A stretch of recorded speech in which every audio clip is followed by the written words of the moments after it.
Ahmedabad municipal corporation દ્વારા વરસાદી પાણીના સંગ્રહ માટે પરંપરાગત ખંભાતી કૂવાનું નિર્માણ કરવામાં આવી રહ્યું છે। શું છે આ ખંભાતી કૂવાની પહેલ? જોઈએ આ વિશેષ અહેવાલમાં। અમદાવાદ મ્યુનિસિપલ કોર્પોરેશન એક અનોખા પ્રયાસ રૂપે વરસાદી પાણીના સંગ્રહ માટે શહેરમાં પરંપરાગત કૂવાઓનું નિર્માણ કરી રહી છે। આ કૂવા ખંભાતી કૂવાના નામે જાણીતા છે।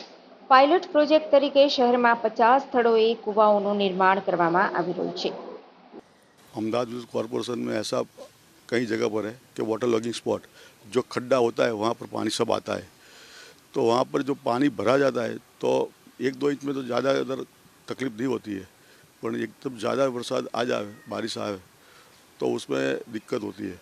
इसके हिसाब से जहाँ जहाँ ऐसा स्पॉट है तो प्रायोगिक धोरण है पायलट प्रोजेक्ट तरीके से 13 अहमदाबाद में 13 ऐसा खंभाती कुआं बनाया हुआ है और वो उसमें पानी गोलाई उसकी है 15 फीट और गहराई उसकी अंदर जो ऊंडाई है वो करीबन 30 फुट होती है।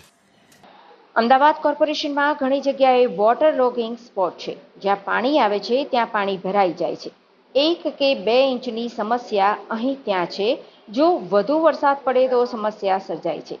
आ मुजब ज्यां पण आवा स्थळो छे त्यां अमदावादमां पायलोट प्रोजेक्ट तरीके आवा 13 कूवा बनाववामां आव्या छे, जेमां पाणी 15 फूट गोળ छे अने ऊंडाई लगभग 30 फूट छे।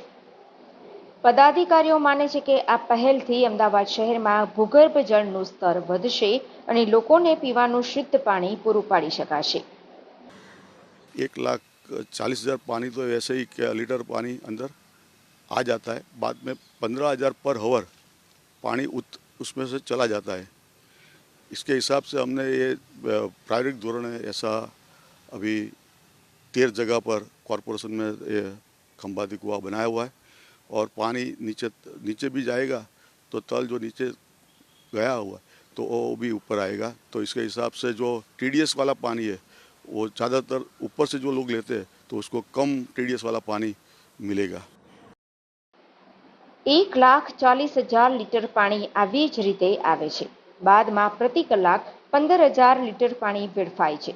જે મુજબ કોર્પોરેશને 13 જગ્યાએ ખંભાતી કૂવાઓ બનાવ્યા છે, જે લેવલ નીચે ગયું છે તે ઉપર પણ આવશે। તો આ મુજબ જે લોકો મોટા ભાગે ઉપરથી TDS સાથે પાણી લે છે તેમને ઓછા TDS સાથે પાણી મળશે। અમદાવાદ મ્યુનિસિપલ કોર્પોરેશનની આ પહેલની શહેરના નાગરિકો પ્રશંસા કરી રહ્યા છે। તેઓ માને છે કે આવા પ્રયાસો એ સમયની જરૂરિયાત છે। આ પહેલથી શહેરના હાલના જળ સ્ત્રોતો પર દબાણ ઘટશે।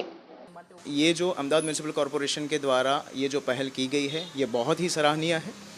इस तरह की एक्टिविटी बहुत ज़्यादा बढ़नी चाहिए। अगर वाटर हार्वेस्टिंग होता है तो उससे काफ़ी कुछ चेंजेस की जो कि हमारे लिए बहुत बेनिफिशियल है। One of the thing is कि इससे जल स्तर जो है हमारा अभी का जो है फ़िलहाल ये पर्टिकुलर रीजन का वो इम्प्रूव होगा, काफ़ी ऊपर तक आएगा। सेकेंडरी थिंग जो है वो है TDS level that can be resolve और काफ़ी हद से उसमें भी फ़र्क महसूस होगा। अमदावाद म्युनिसिपल कोर्पोरेशन द्वारा हाथ धरवामां आवेली आ पहल खूब ज प्रशंसनीय छे। आ प्रकारनी प्रवृत्ति वधारवी जोईए। जो वॉटर हार्वेस्टिंग थशे तो तेनाथी घणो ज बदलाव आवशे, जे आपणा माटे खूब ज फायदाकारक छे। तेनाथी पाणीनुं स्तर सुधरशे अने गौण वात TDS स्तरनी छे जेने उकेली शकाय छे अने तेमां पण घणी हद सुधी तफावत अनुभवाशे। खंभाती कुएं के सर बहुत सारे फ़ायदे हैं, क्योंकि जब बारिश में हम देखते हैं कि हर जगह पानी भर जाता है बारिश की वजह से, तो जो खंभाती कुएं है उससे क्या होगा कि बारिश का पानी सीधा ज़मीन में चला जाएगा। और खंभाती कुएं की बनावट ऐसी है कि वो पूरा हनीकॉम्ब टाइप का बना हुआ है कि 25 से 30 फीट गहरा होता है और अंदर का जो पूरा स्ट्रक्चर है वो हनीकॉम्ब टाइप का है। तो उससे क्या होगा कि जितना भी पानी आएगा तो वो पूरा ज़मीन में चला जाएगा। उसके 2 फायदे सर, एक तो पानी नहीं भरा रहेगा और ज़मीन का जो वाटर लेवल है वो भी ऊपर आएगा। तो खंभाती कूवाना घणा फायदा पण छे, कारण के ज्यारे वरसाद पड़े छे त्यारे आपणे जोईए छीए के दरेक जग्याए पाणी भराई जाय छे।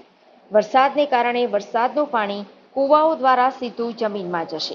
खंभाती कूवानी रचना एवी छे के ते संपूर्णपणे मधपुड़ा प्रकारनो छे અને 25 થી 30 ફૂટ ઊંડો છે અને અંદરનું આખું માળખું હનીકોમ્બ પ્રકારનું છે।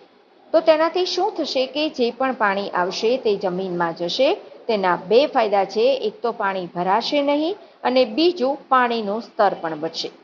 દેશના મોટા શહેરો ઝડપથી વધતી વસ્તી અને ભૂગર્ભ જળ સ્તરના ઘટાડા સામે ઝઝૂમી રહ્યા છે, ત્યારે જળ વ્યવસ્થાપનની દિશામાં અમદાવાદ મહાનગરપાલિકાનું પગલું અન્ય મહાનગરોને પણ પ્રેરણા પૂરી પાડશે.